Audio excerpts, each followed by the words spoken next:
Gold is going to crash under $3,000 and nobody is even talking? On December 29, 2025, CME, the biggest futures exchange for metals, raised margin requirements for precious metals. CME itself said it was a normal response to market volatility and risk control. What does a margin hike do? It doesn't change demand overnight. It changes who is allowed to stay in the trade. If you're holding silver or gold with leverage and the exchange suddenly says, put more cash, many traders can't.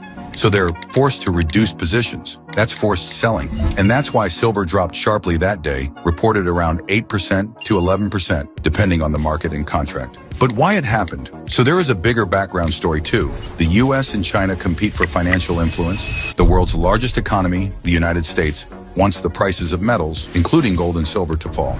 The reason is simple. Its biggest competitor, China, wants the global system to move away from a dollar-backed economy toward a metal-backed economy. And why does China want that? Because China has a strong monopoly over metals. Around 70% of the world's gold, silver, and copper processing happens in China. And when it comes to rare earth metals, nearly 90% of global processing is controlled by China.